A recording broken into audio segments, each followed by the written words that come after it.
Baik. Bismillahirrahmanirrahim. Assalamualaikum warahmatullahi wabarakatuh. Innal hamdalillah nahmaduhu wa nasta'inuhu wa nastaghfiruh wa na'udzu billahi min shururi anfusina wa min sayyiati a'malina. May yahdihillahu fala mudilla lahu wa may yudlilhu fala hadiya lahu. Wa asyhadu an la ilaha illallah wa asyhadu anna Muhammadan abduhu wa rasuluhu la nabiyya wa la rasula ba'da. Allahumma salli wa sallim wa barik wa an'im ala sayyidina Muhammad wa ala alihi wa sahbihi wa man sara ala nahjihi wa man jahada bi jihadihi wa ihtada bi hadihi wa istanna bi sunnatihi wa tamassaka biha ila yaumil mi'ad, amma ba'du. Ya ayyuhalladzina amanu taqullaha haqqa tuqatih wa la tamutunna illa wa antum muslimun. Ya ayyuhan nasu taqu rabbakumul ladzi khalaqakum min nafsin wahidah wa khalaqa minha zawjaha wa bassa minhuma rijalan katsiran wa nisaa. Wattaqullaha alladzi tasaaluna bihi wal arham, innallaha kana 'alaikum raqiba. Ya ayyuhalladzina amanu taqullaha wa qulu qawlan sadida yuslih lakum a'malakum wa yaghfir lakum dhunubakum wa man yuti'illaha wa rasulahu faqad faza fawzan 'azima. Ma ba'du.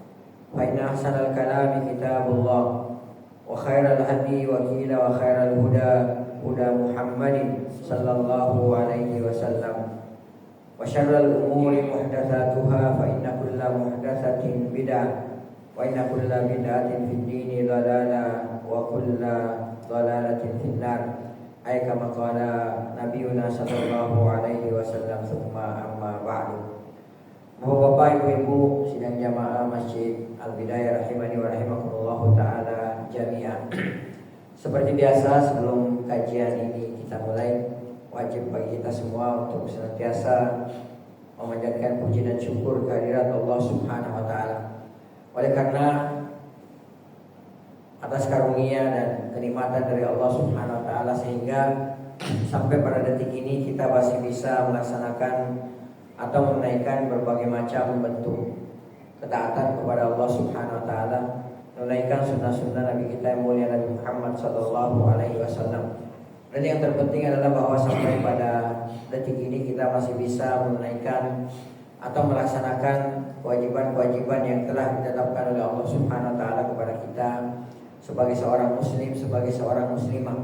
Di antaranya melaksanakan salat subuh secara berjamaah, alhamdulillah, lalu kemudian dilanjutkan dengan kewajiban menuntut ilmu agama.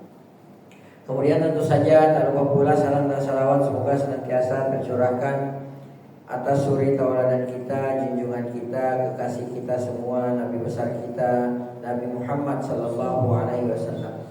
Oleh karena atas perintah dan izin Allah Subhanahu wa taala, beliau telah menuntun umatnya, beliau telah menuntun kita semua dari gelap dan pekatnya alam jahiliyah menuju kepada terangnya alam Islam yang sempurna. Bapak Ibu azanillah wa yakum, insyaallah taala atas izin, pertolongan dan taufik dari Allah Subhanahu wa taala, di pertemuan kita kali ini kembali kita akan melanjutkan kajian kita pada bulan lalu, yang mana kajian kita ini kita berikan tema dampak buruk dosa terhadap kehidupan seseorang. Bapak Ibu azanillah wa yakum, pada pertemuan yang telah lalu kita sudah membahas di antara dampak buruk dosa terhadap kehidupan kita adalah bahwasanya akan melemahkan keimanan kita. Ini yang terakhir kita bahas pada pertemuan yang telah lalu, bahwasanya dosa itu Bapak Ibu azanillah wa yakum secara otomatis akan membuat keimanan kita menurun. Karena kita sudah bahas pada pertemuan yang telah lalu bahwa keimanan kita ini adalah fluktuatif. Artinya terkadang keimanan kita naik, terkadang keimanan kita ngedrop. Kapan keimanan kita naik? Kapan keimanan kita terisi penuh Bapak Ibu azanillah wa yakum? Ketika kita senantiasa melakukan ketaatan kepada Allah Subhanahu wa taala. Kapan keimanan kita ngedrop?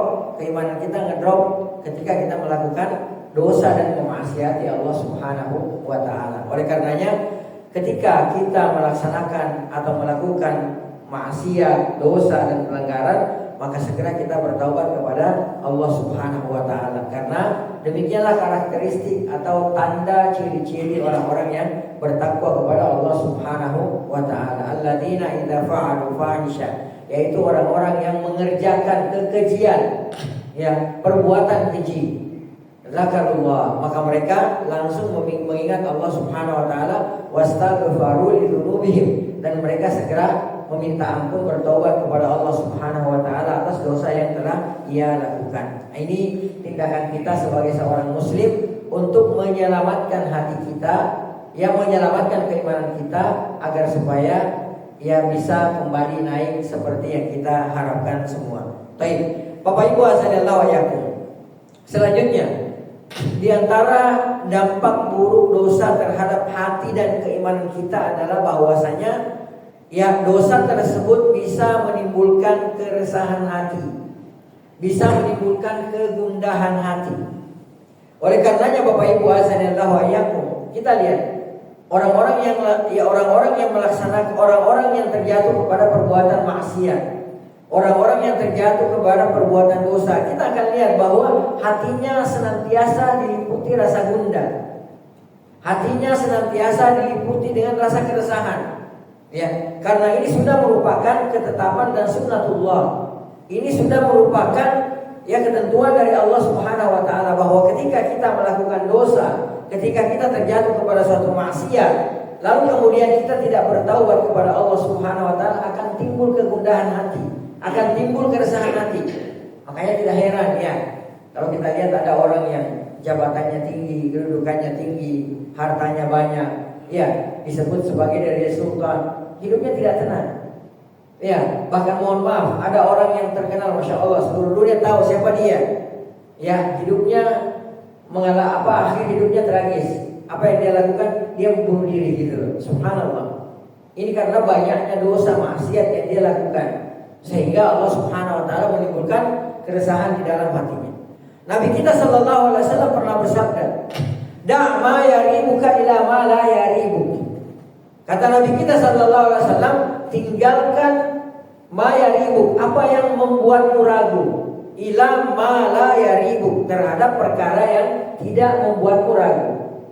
Ya, artinya Nabi kita sallallahu alaihi wasallam dalam hadis ini memerintahkan kepada kita untuk meninggalkan perkara-perkara ya yang menimbulkan keraguan di dalam hati kita.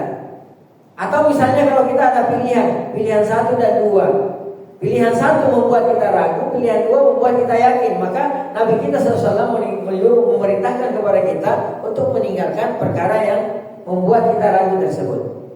Kemudian Nabi kita sallallahu alaihi wasallam mengatakan, fa inna sidqa tuma'nina. Sesungguhnya kejujuran itu, kata Nabi kita sallallahu alaihi wasallam, lebih menenangkan jiwa kita.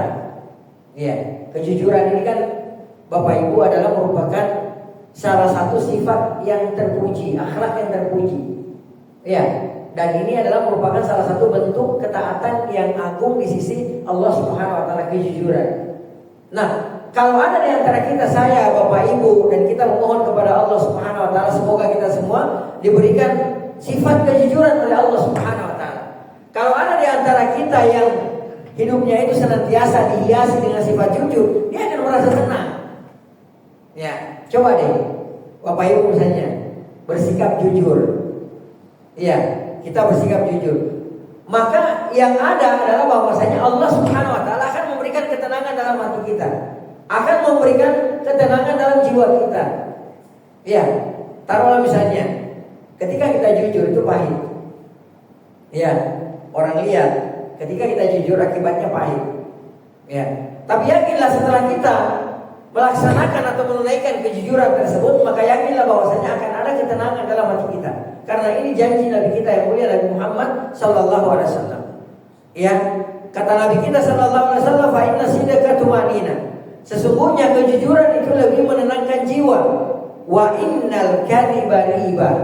Perhatikan, kata Nabi kita sallallahu alaihi wasallam, sebaliknya yang namanya dusta itu, ya, dusta misalnya menipu dan yang lainnya dan yang semacamnya, akan menggelisahkan jiwa kita. Ya. Jadi kalau ada orang misalnya kedudukannya tinggi, jabatannya tinggi, hartanya banyak, tapi semua itu didapatkan dengan cara yang tidak benar. Ya, zahirnya orang melihat dia itu bahagia, dia itu wah, dia itu luar biasa. Tapi dia akan merasakan kegersangan dalam hatinya. Ya, dia akan merasakan apa? Senantiasa diliputi oleh keresahan dalam hatinya. Ada orang yang hartanya banyak misalnya, karena dia punya kedudukan, dia dengan mudah mendapatkan harta yang tidak benar. Ya, dia hidup bergelimang harta, tapi tidurnya tidak nyenyak. Ya, takut dicokok. KPK misalnya seperti itu. Dia kan membuat hatinya tidak tenang. Hatinya ini resah. Ya, boleh jadi tidurnya tidak nyenyak, kan seperti itu. Berbeda dengan orang-orang yang hidup senantiasa hidup dalam kejujuran. Walaupun dia kekurangan, dia nggak punya jabatan, dia nggak punya harta, dia miskin, ya, dan status sosialnya rendah di mata masyarakat, tapi dia akan merasakan apa? Ketenangan di dalam jiwanya. Ya. Dalam lafaz lain disebutkan, kata Nabi kita sallallahu alaihi wasallam, fa innal khaira tuma'nina. Sesungguhnya kebaikan itu, kata Nabi kita sallallahu alaihi wasallam, pasti senantiasa mendatangkan ketenangan. Ya, oleh karenanya kita nggak heran ya Bapak Ibu azan dan tawayakum, setiap kita selesai mengerjakan satu kebaikan, itu akan ada kebahagiaan ya yang kita rasakan di dalam hati kita. Taruhlah misalnya sedekah. Kita sudah terbiasa sedekah, baik dalam jumlah yang kecil maupun dalam jumlah yang besar. Pada hakikatnya terlihat ya seolah-olah zahirnya kalau kita sedekah, zahirnya seolah-olah harta kita berkurang. Tapi ketika di setiap kali kita bersedekah, pasti Bapak Ibu merasakan yang biasa bersedekah. Setiap kali kita bersedekah, itu akan ada rasa bahagia di dalam hati kita. Karena bisa memberikan, bisa bersedekah. Ya, ini semua mahal harganya Bapak Ibu azan dan tawayakum, dan tidak didapatkan kecuali oleh orang-orang yang senantiasa melakukan kebaikan, proyek-proyek kebaikan. Baik. Kemudian Nabi kita sallallahu alaihi wasallam bersabda, "Wa inna syarra", sesungguhnya keburukan itu ribatun, senantiasa mendatangkan kegelisahan. Ya, senantiasa mendatangkan kegundahan dalam jiwa kita. Baik, Bapak Ibu azanillahu wa iyyakum. Jadi ini diantara dampak buruk dosa terhadap kehidupan kita, yaitu bisa merasakan hati kita. Baik, selanjutnya Bapak Ibu azanillahu wa iyyakum, di antara dampak buruk dosa terhadap hati dan keimanan kita adalah hirmanul ilmi. Ya, jika ada di antara kita Bapak Ibu azanillahu wa iyyakum yang senantiasa terjatuh kepada dosa, maksiat, melakukan keburukan-keburukan, lalu kemudian tidak diiringi dengan bertaubat, tidak diiringi dengan beristighfar kepada Allah Subhanahu wa taala, yakinlah bahwasanya dia akan terhalangi dari ilmu agama. Ya, dia akan terhalangi dari ilmu agama. Ketahuilah Bapak Ibu azanillahu wa iyyakum, ketika Allah Subhanahu wa taala menginginkan kebaikan terhadap kita, saya, Bapak Ibu semuanya, maka Allah Subhanahu wa taala akan memberikan pemahaman agama kepada kita. Ini tanda kebaikan. Ya, kalau ada orang yang diinginkan kebaikan oleh Allah Subhanahu wa taala, maka Allah akan mudahkan kepada orang tersebut diberikan pemahaman agama. Ya, akan dimudahkan baginya jalan menuju ke mana? Ke majelis ilmu. Akan dimudahkan baginya jalan langkahnya menuju ke tempat-tempat belajar ilmu agama. Ya, mohon maaf ya, ini terlihat sepele. Pengajian-pengajian seperti ini, majelis-majelis ilmu seperti ini terlihat sepele. Ya, tapi tidak semua orang bisa duduk di tempat ini. Ya, atau misalnya taruhlah media sosial. Ya, karena sekarang dunia media sosial. Ya, orang gampang sebenarnya kalau mau nyimak gitu loh. Ya, terlihat sepele, gampang mau nyimak, tapi enggak, terkadang orang lebih memilih menyimak yang lain yang sifatnya mohon maaf, naudzubillah, perkara dosa, daripada menyimak perkara-perkara agama. Ya, majelis-majelis yang membicarakan perkara-perkara agama. Makanya tidak semua orang diinginkan oleh Allah Subhanahu wa taala kebaikan. Ya, kata Nabi kita sallallahu alaihi wasallam, "Man yuridillahu bihi khairan Barang siapa yang Allah Subhanahu wa taala menginginkan kebaikan baginya, yufaqihu fiddin. Dia akan diberikan pemahaman terhadap agama ini. Ya, yaitu tadi yang untuk paham agama, ya di antara caranya itu adalah dengan datang di majelis ilmu. Ya, dengan menyimak apa? Majelis-majelis ilmu. Itu cara kita memahami agama kita ini. Tidak semua orang diberikan oleh Allah Subhanahu wa taala. Ya. Kata Nabi kita SAW, wa man yuridillahu bihi khairan. Barang siapa yang Allah inginkan baginya kebaikan, yufaqihu fiddin. Dia akan diberikan pemahaman dalam agama. Mohon maaf, ada orang yang diberikan kesempatan oleh Allah Subhanahu wa taala, diberikan taufik oleh Allah Subhanahu wa taala untuk datang di majelis-majelis ilmu, duduk di majelis-majelis ilmu, tapi karena dosa dan maksiat yang dia lakukan, maka dia terhalangi dari ilmu. Dia nggak paham-paham gitu loh. Ya, perasaan saya sudah ngaji 5 tahun, 10 tahun, kok perasaan nggak ada yang nyangkut gitu loh sama sekali. Kok nggak paham-paham sama agama gitu loh. Ya, mohon maaf, kita harus mengoreksi diri kita. Ya, boleh jadi selama ini kita terlalu banyak maksiat dan dosa. Ya, yang mana maksiat dan dosa tersebut ternyata kita tidak taubati, kita tidak diiringi dengan beristighfar kepada Allah Subhanahu wa taala, sehingga kita terhalangi dari ilmu agama ini. Ya, perhatikan Bapak Ibu azan Allah wa yakum. Ibnu Qayyim rahimahullah taala, ya, beliau pernah berkata bahwa di antara dampak buruk dosa dan maksiat itu adalah, kata beliau, hirmanul ilmi, adalah dengan ya terlihat dari ilmu itu sulit masuk. Ya, sudah kita terangkan pada pertemuan, sudah kita kasih analogi pada pertemuan yang terlalu Bapak Ibu azan Allah wa yakum, bahwa seperti ya batu besar licin kena air hujan. Ya, perhatikan, batu besar licin kena hujan. Itu air nggak bakal bisa meresap masuk ke dalam batu tersebut. Ya, seberapa banyak air yang menimpa batu tersebut, ya hanya akan jatuh sebentar di atasnya, lalu kemudian mengalir. Ya, tidak ada yang meresap masuk ke dalam batu tersebut. Seperti itu kira-kira analoginya. Kalau kita banyak dosa dan maksiat, dampaknya ilmu agama sulit masuk ya kepada kita, sulit untuk kita paham. Ya. Beliau mengatakan hirmanul ilmi adalah diharamkannya ilmu itu susah untuk masuk ke dalam diri kita, ke dalam hati kita. Fa innal ilma nurun yaqdhifuhu Allahu fil qalbi. Kata beliau rahimahullah taala, karena sesungguhnya ilmu itu adalah cahaya yang Allah Subhanahu wa taala masukkan ke dalam hati. Ya. Yang namanya cahaya, ya cahaya Allah. Allah nggak sembarangan ngasih cahaya Allah ini kepada, nggak semua orang dikasih gitu loh. Hanyalah orang-orang yang mempunyai hati bersih. Bukan berarti kita ini nggak berdosa. Sudah kita jelaskan pada pertemuan yang telah lalu. Saya, Bapak Ibu, semuanya besar kemungkinan terjatuh kepada dosa. Ya. Tapi yang dimaksudkan di sini adalah bahwasanya orang yang ketika dia berdosa, dia segera bertaubat, dia segera beristighfar kepada Allah Subhanahu wa taala. Ya, fa innal ilma nur.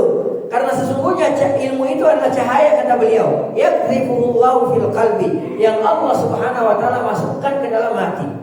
Wal ma'siyatu tudfi'u dzalikan nur. Adapun maksiat yang kita lakukan Bapak Ibu, dosa yang kita lakukan itu akan memadamkan cahaya tersebut.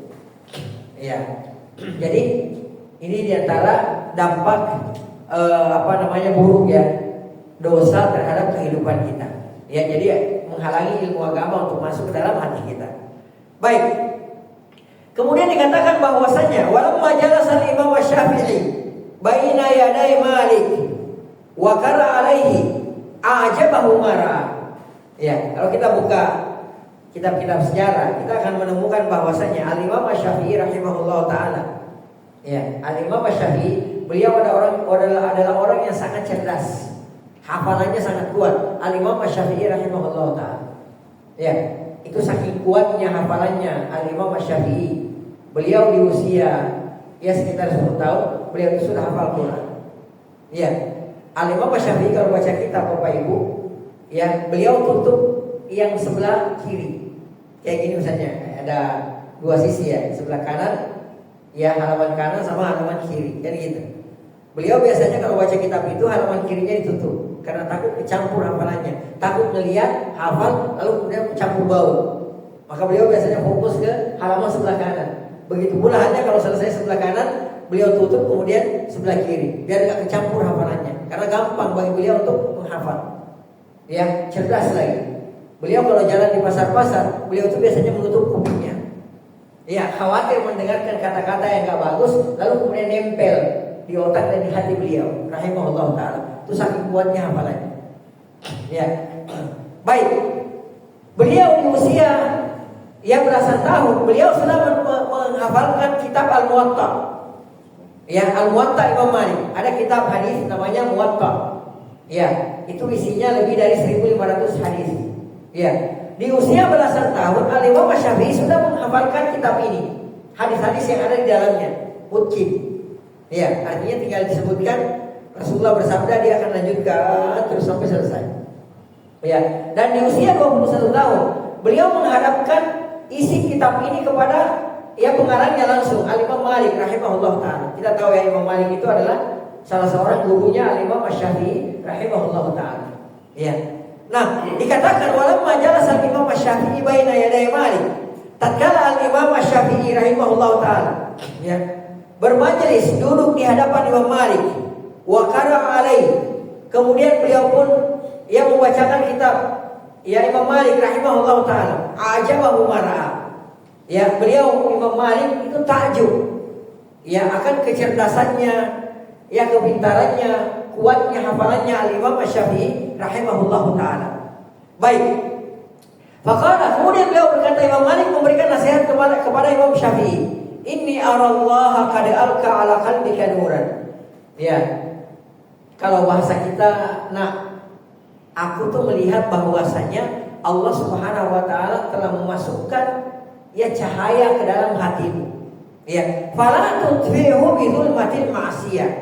Maka saya memberikan nasihat kepada kamu, jangan sekali-sekali engkau padamkan cahaya yang Allah masukkan ke dalam hatimu ini dengan kegelapan maksiat. Artinya jauhi maksiat. Jangan sampai kau terjatuh kepada dosa dan maksiat. Ini wasiat atau nasihat wejangan Imam Malik kepada Al-Imam Syafi'i rahimahullah ta'ala pada saat itu. Nah, satu ketika Bapak Ibu azanillahu yakum, namanya manusia dan ini enggak sengaja. Al-Imam Syafi'i rahimahullah ta'ala itu pernah keluar dari rumahnya, keluar dari pintu rumahnya, buka pintu rumahnya. Begitu keluar dari rumahnya, beliau rahimahullah ta'ala, mohon maaf, menyaksikan wanita separuh baya. Kalau separuh baya itu usianya kira-kira berapa? Punya sekitar 50 30 pokoknya 40-50 tahun lah dikatakan gitu. Dan ini gak sengaja. Keluar dari rumahnya, beliau menyaksikan wanita yang sudah tua naik ke atas kendaraannya. Dan tidak sengaja, wanita ini tidak sengaja, mohon maaf, roknya tersingkap kalau bahasa kita. Kalau pakaian kita, roknya tersingkap. Nggak sengaja. Si wanita ini nggak sengaja. Dan Al-Imam Syafi'i keluar dari rumahnya nggak sengaja melihat. Si wanita ini nggak sengaja menyingkap, nggak sengaja tersingkap roknya. Al-Imam Syafi'i rahimahullah ta'ala nggak sengaja melihat. Bagaimana kita hari ini? Wanita kita sengaja menyingkap, kita juga sengaja lihat gitu. Ini wanitanya nggak sengaja, Al-Imam Syafi'i lihat nggak sengaja, dan bukan wanita muda. Kalau sekarang sudahlah wanita muda, cantik, sengaja dibuka, sudahlah kita sengaja melototin gitu loh. Subhanallah. Apa kata Al-Imam Syafi'i buruknya setelah itu? Beliau itu hafalannya jadi buruk. Padahal kan terkenal beliau orang cerdas. Hafalannya sangat kuat. Dan beliau adukan ini kepada gurunya. Al-Imam Syafi'i rahimahullah punya guru, salah satu di antaranya namanya Waqi'. Bahkan beliau tuangkan dalam bentuk syair. Beliau mengatakan, syakautu ila Waqi'i su'a hifdzi. Kata Al-Imam Syafi'i, aku mengeluhkan, aku mengadukan, curhat beliau, buruknya hafalanku kepada Waqi', salah seorang guruku. Fa arsyadani ila tarkil ma'asi. Lalu kemudian guruku ini Waqi' ini mewasiatkan kepadaku, memberikan wejangan petunjuk kepadaku ila tarkil ma'asi, untuk meninggalkan dosa, maksiat. Ya, wa akhbarani, kemudian Imam Waqi ini, kata Imam Syafi'i rahimahullah taala, yang memberikan kabar kepadaku, menyampaikan kepadaku bi anna ilma nur, bahwasanya ilmu itu adalah cahaya Allah Subhanahu wa taala. Wa nurullah, adapun cahaya Allah Subhanahu wa taala la yuhda li 'asim, enggak diberikan kepada orang yang melakukan maksiat. Ya, ini Imam Syafi'i tadi enggak sengaja loh. Enggak sengaja memandang si wanita ini, tidak sengaja ya auratnya terlihat. Padahal ini adalah wanita tua. Bandingkan pada hari ini. Ya, makanya ini jawabannya kan, kenapa kok kita bebel banget? Ya, kenapa kok kita bebel banget gitu loh? Ya, belajar agama tapi kok nggak paham gitu loh. Iya, keluar ya masuk kanan, keluar kiri. Ya, masih mending keluar masuk kanan, keluar ngopi, itu masih mending. Ini enggak, masuk kanan, keluar kiri gitu loh, subhanallah. Ya, hari ini, saat ini kita manggut-manggut, oh ya masya Allah, oh ya paham. Tapi setelah itu kita nggak paham gitu loh. Itu akibat banyaknya dosa dan maksiat yang kita lakukan, sementara kita tidak bertaubat dan beristighfar kepada Allah Subhanahu wa taala. Baik, Bapak Ibu azanillahu ya. Kemudian di antara dampak buruk dosa terhadap hati dan keimanan kita adalah bahwasanya maksiat menyebabkan kehampaan hati dari mengingat Allah Subhanahu wa taala. Kehampaan hati dalam berzikir kepada Allah Subhanahu wa taala. Ya, ini di antara dampak buruk dosa terhadap ya hati dan keimanan kita. Ibnul Qayyim rahimahullah taala berkata, ya, di antara dampak buruk dosa dan maksiat adalah wahsyatun yajiduhal 'asi fi qalbihi bainahu wa bainallah. Ya, perkataan Imam Ibnul Qayyim rahimahullah taala bahwasanya pelaku maksiat akan merasakan kesepian dalam hatinya yang membuat hubungannya dengan Allah Subhanahu wa taala terasa jauh. Ya, mohon maaf ya Bapak Ibu. Mungkin ada di antara kita yang pernah merasakan hidup di tengah keramaian tapi hati terasa sepi. Ya, mungkin kita perlu mengoreksi diri. Ya, bahwa selama ini mungkin banyak dosa dan maksiat yang kita lakukan dan tidak diiringi taubat kepada Allah Subhanahu wa taala. Hati ini rasanya hampa. Berzikir kepada Allah itu hampa. Hanya di lisan saja. Hati kita gersang, hati kita hampa. Ya, kenapa? Itu akibat dosa dan maksiat yang kita lakukan sementara tidak diiringi taubat dan istighfar kepada Allah Subhanahu wa taala. Ya. Kemudian selanjutnya Al-Imam Ibnul Qayyim rahimahullah taala mengatakan, la tuwazinuha wa la tuqarinuha ladzatu aslan. Ya. Rasa ini, kata beliau, tidak bisa dibandingkan dengan kenikmatan apapun. Walau ijtama'at lahu ladzatud dunya bi asriha lam tafi bitilkal wahsyah. Bahkan jika seluruh kesenangan dunia diberikan kepadanya, ia tetap tidak akan mampu menghilangkan rasa sepi tersebut. Ya, karena jauh hubungan kita dengan Allah Subhanahu wa taala. Mohon maaf, boleh jadi lisan kita berzikir.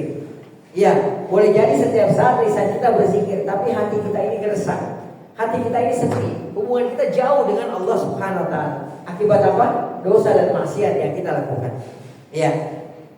Baik, kata Al-Imam Ibnul Qayyim rahimahullah ta'ala, bahkan seluruh kesenangan dunia, bukan sebagian, ya bukan sebagian, bukan seperempat, seluruh kesenangan dunia diberikan kepada dia, maka yang seluruh kesenangan dunia tersebut tidak akan mampu menghilangkan kesepian tersebut.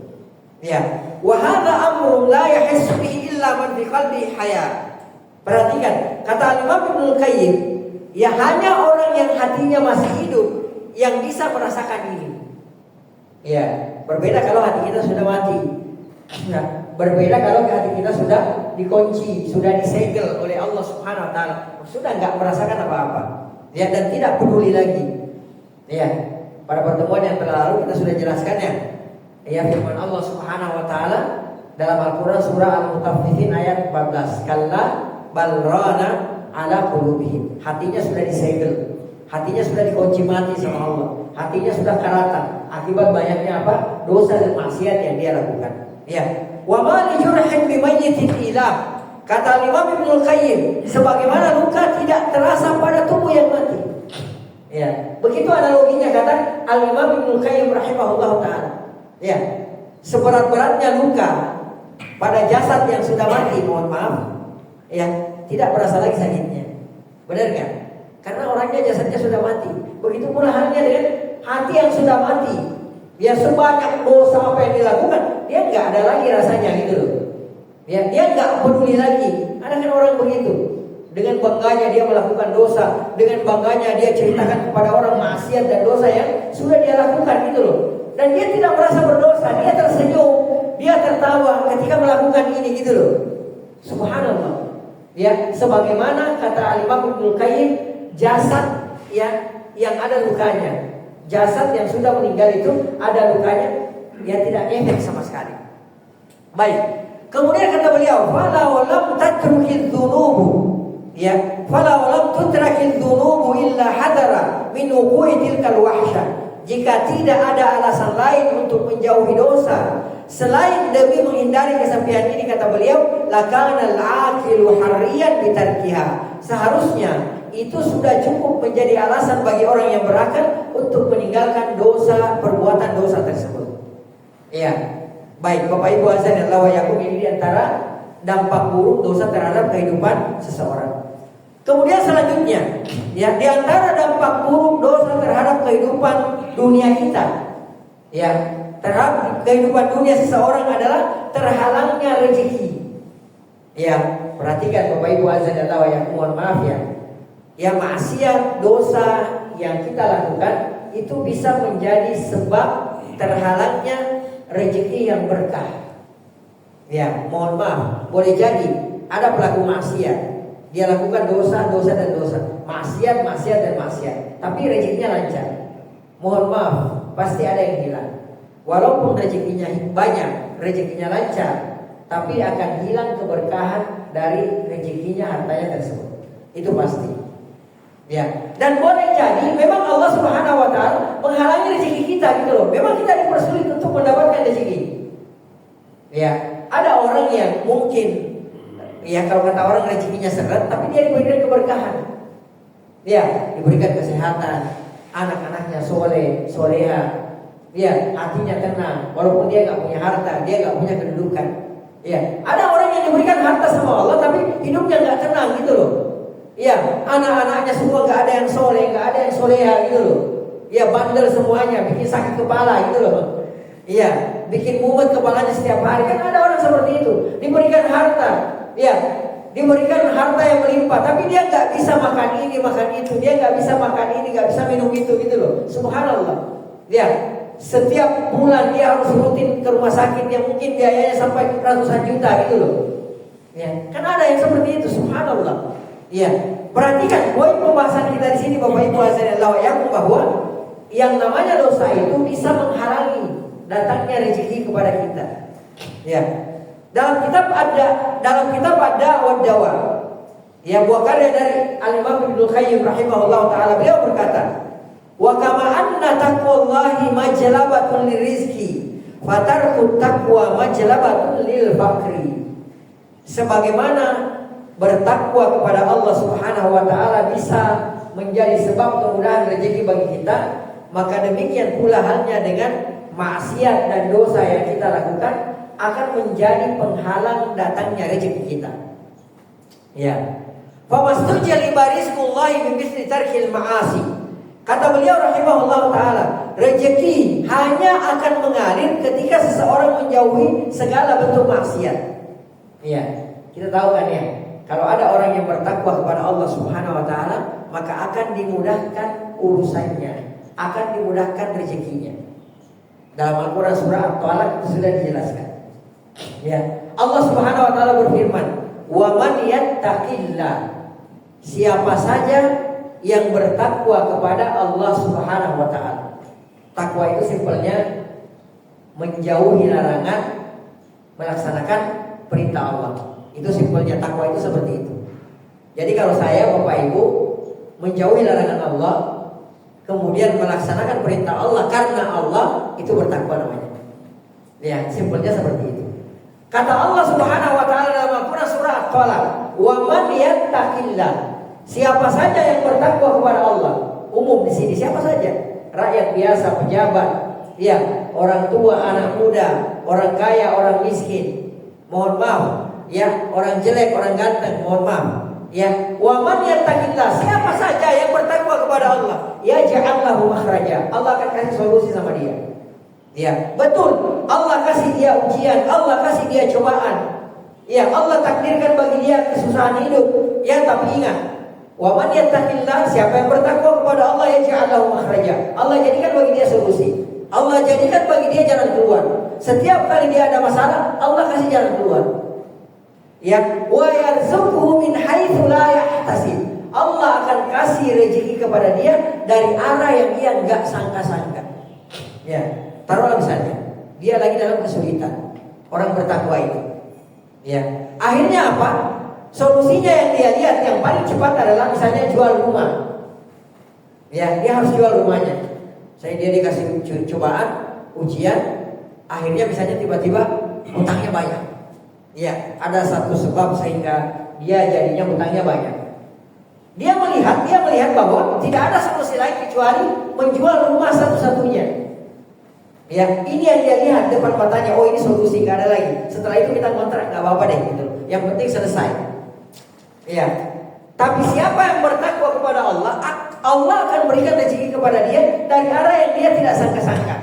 Ya, yang dia tahu solusinya kan jual rumah, tapi Allah akan kasih dia solusi dari arah yang dia nggak sangka-sangka, nggak ada dalam pikirannya. Ya, mungkin tiba-tiba ada orang datang sama dia. Ya, saya dengar ya antum lagi ada masalah.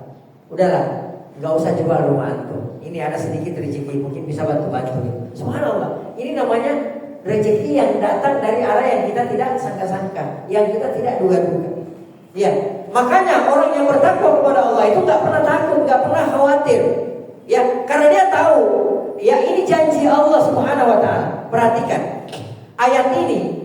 Allah Subhanahu Wa Taala letakkan dalam Al-Quran surah At-Talaq. Ya, tahu kan talak itu Bapak Ibu? Salah satu fase terberat manusia itu adalah ketika dia harus bercerai. Benar gak? Iya, itu salah satu fase terberat dalam kehidupan kita. Apalagi misalnya ada suami istri yang saling mencintai, tapi harus bercerai karena satu sebab. Ya, ini salah satu fase terberat kehidupan kita. Perhatikan, Allah selipkan ayat ini yang dalam Al-Quran surah At-Talaq. Ya, kalau kita mau lihat apa coba korelasi antara siapa yang bertakwa kepada Allah, Allah akan mudahkan urusannya. Siapa yang bertakwa kepada Allah, Allah akan berikan rezeki dari arah yang tidak dia sangka-sangka. Apa coba korelasinya? Kok ayat ini ada di sini gitu loh. Ya, para ulama kita mengatakan bahwasanya, ya, sampai permasalahan seberat ini saja, yaitu permasalahan cerai saja, ya ini akan ada jalan keluarnya kalau bertakwa kepada Allah Subhanahu Wa Taala. Maka bagaimana lagi dengan permasalahan lainnya? Ya, maka jawabannya adalah apa? Bertakwa kepada Allah Subhanahu Wa Taala. Ya, nah demikian pula halnya Bapak Ibu azanillahu wa iyyakum dengan dosa dan maksiat yang kita lakukan. Sebagaimana takwa akan menjadi sebab kemudahan urusan, takwa menjadi sebab datangnya rezeki kita, maka maksiat dan dosa yang kita lakukan yang tidak diiringi dengan taubat dan istighfar akan menjadi sebab terhalangnya rezeki kita. Ya, jadi mungkin ini jawaban bagi kita, kenapa kok selama ini rezeki saya seret gitu loh.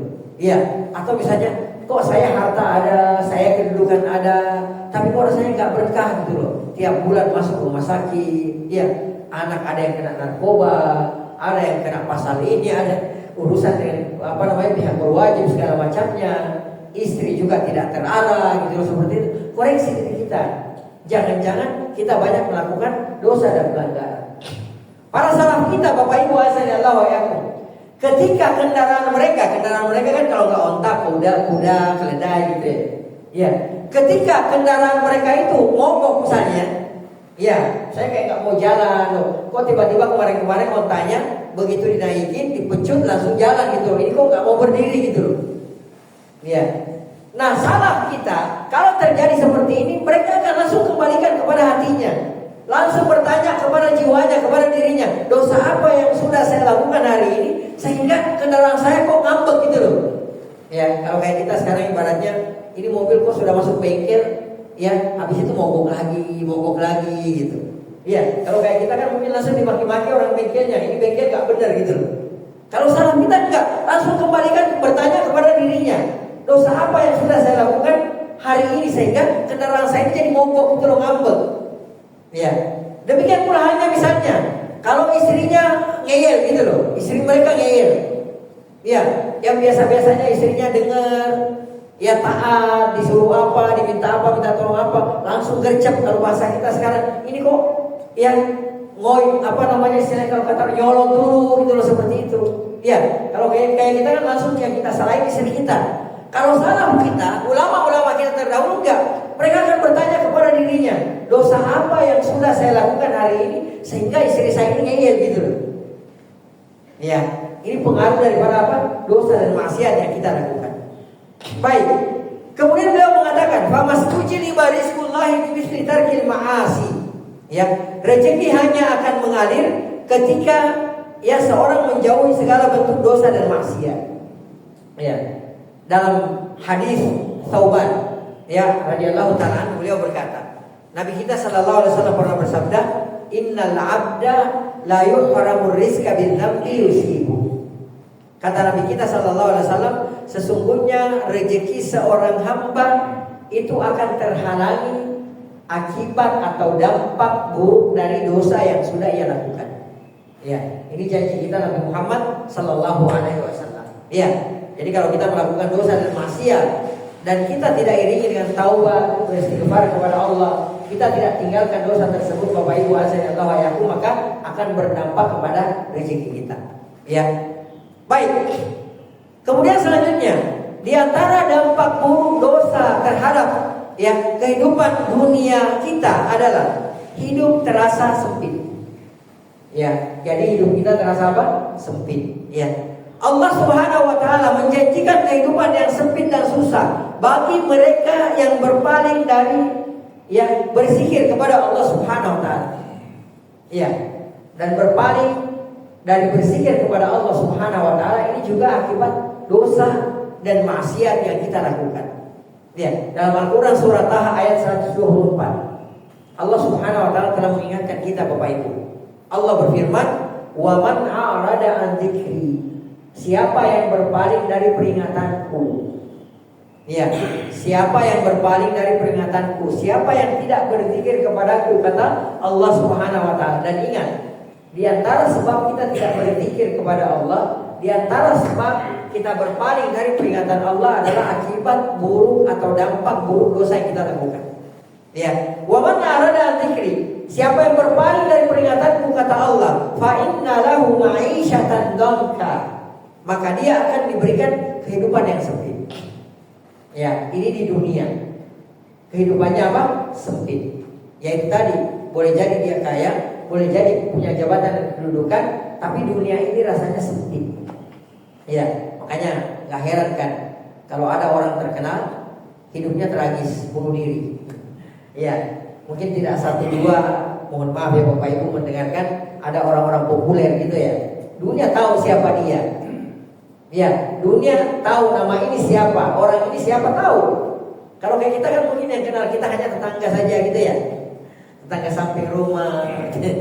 Iya, orang-orang tertentu yang kenal kita nggak seberapa. Ada orang yang satu dunia tahu dia gitu loh. Kita sebutkan namanya, orang tahu, tapi hidupnya tragis, akhir hidupnya tragis, bunuh diri. Ya, karena dia tidak menemukan kebahagiaan, hidupnya sempit. Walaupun semua ada. Dia mau makan apa ada. Ya, dia mau beli apa bisa dia beli dengan uangnya yang banyak, dengan hartanya yang banyak.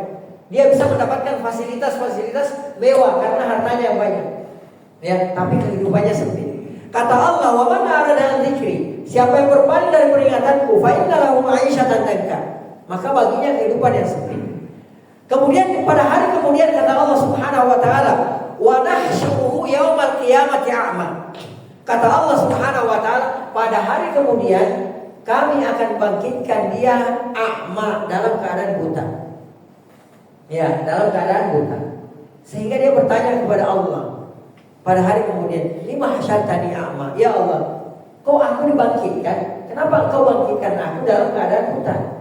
Ya, faqad kuntu basira, padahal dulu di dunia aku lihat.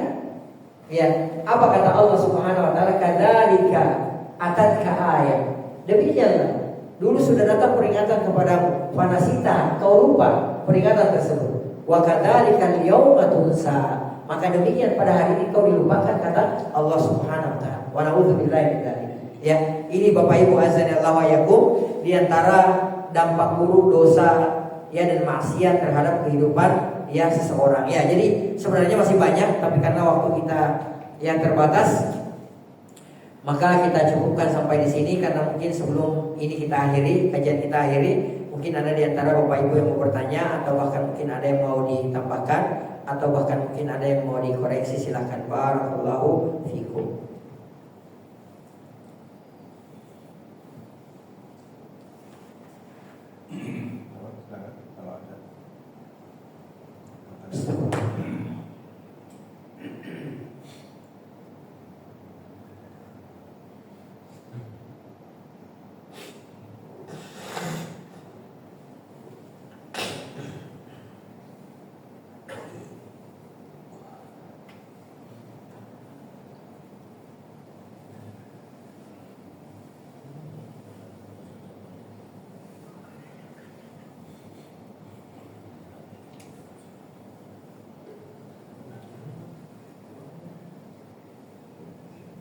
Assalamualaikum Ustaz. Waalaikumsalam warahmatullahi wabarakatuh. Ahlan wa sahlan Bapak, silakan.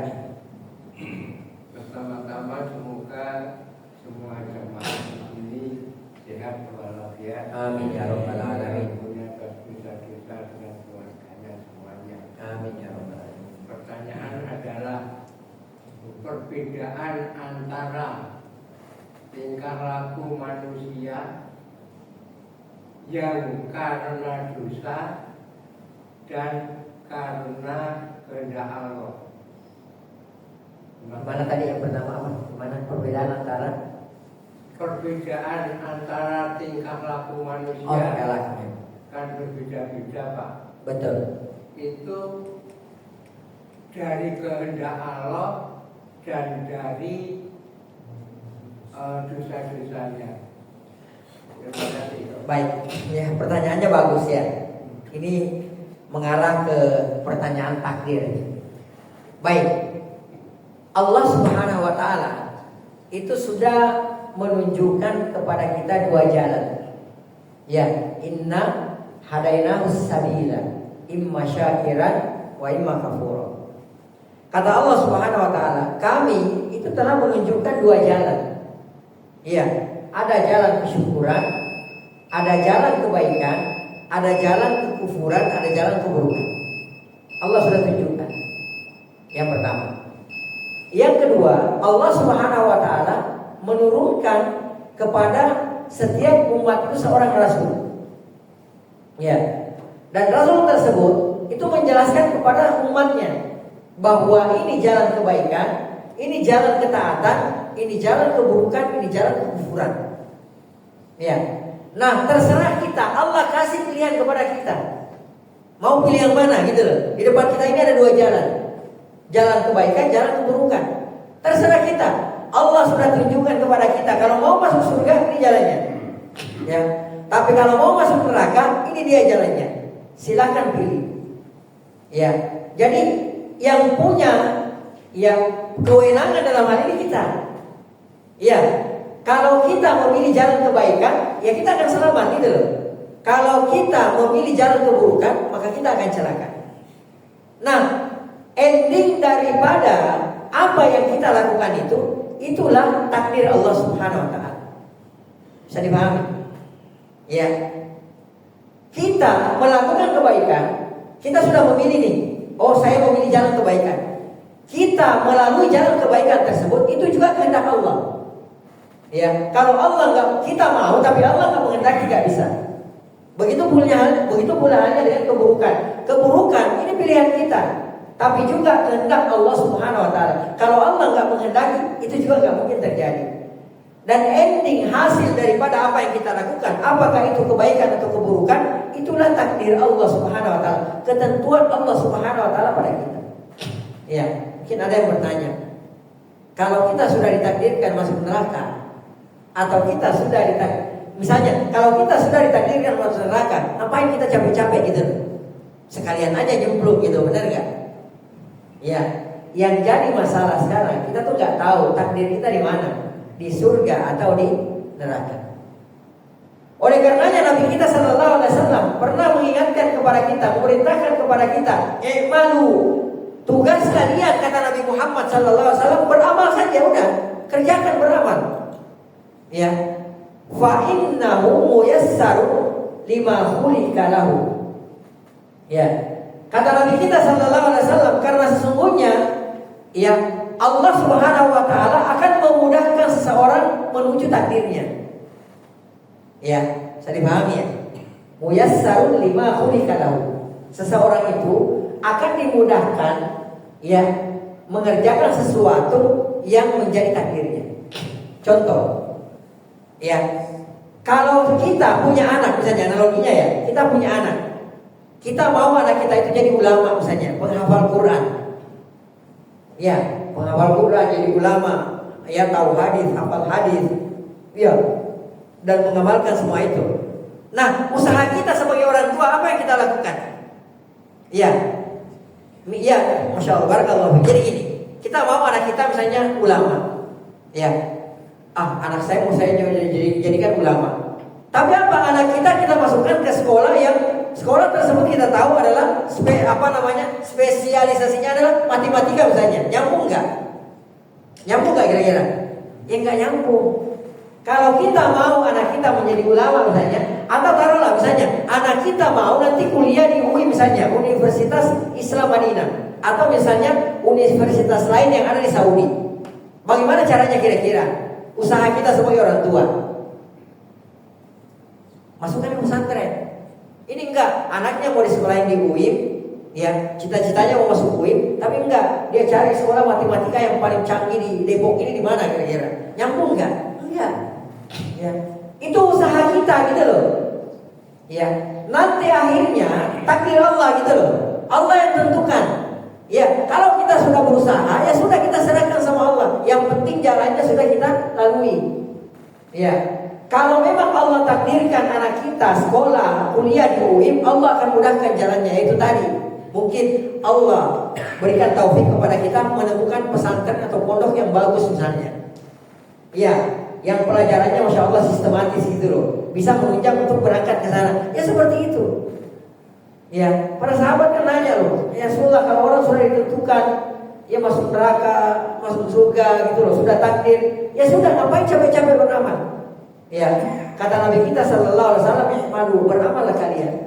Ya, karena sesungguhnya muyassarun lima khulika lahu. Sesungguhnya seseorang itu akan dimudahkan sesuai dengan takdirnya. Ya, nah itu tadi, kita sudah diberikan jalan oleh Allah Subhanahu Wa Taala kebaikan dan keburukan. Terserah kita mau lewat yang mana. Tapi ingat, kita juga nggak mungkin bisa melakukan kebaikan tersebut tanpa kehendak Allah Subhanahu Wa Taala. Dan kita juga tidak bisa melalui jalan keburukan tersebut tanpa kehendak dari Allah Subhanahu Wa Taala. Ya, maka tugas kita hanya beramal saja, berusaha melakukan ketaatan kepada Allah Subhanahu Wa Taala. Ya seperti itu. Wallahu ta'ala a'lam bishawab. Baik, ada lagi?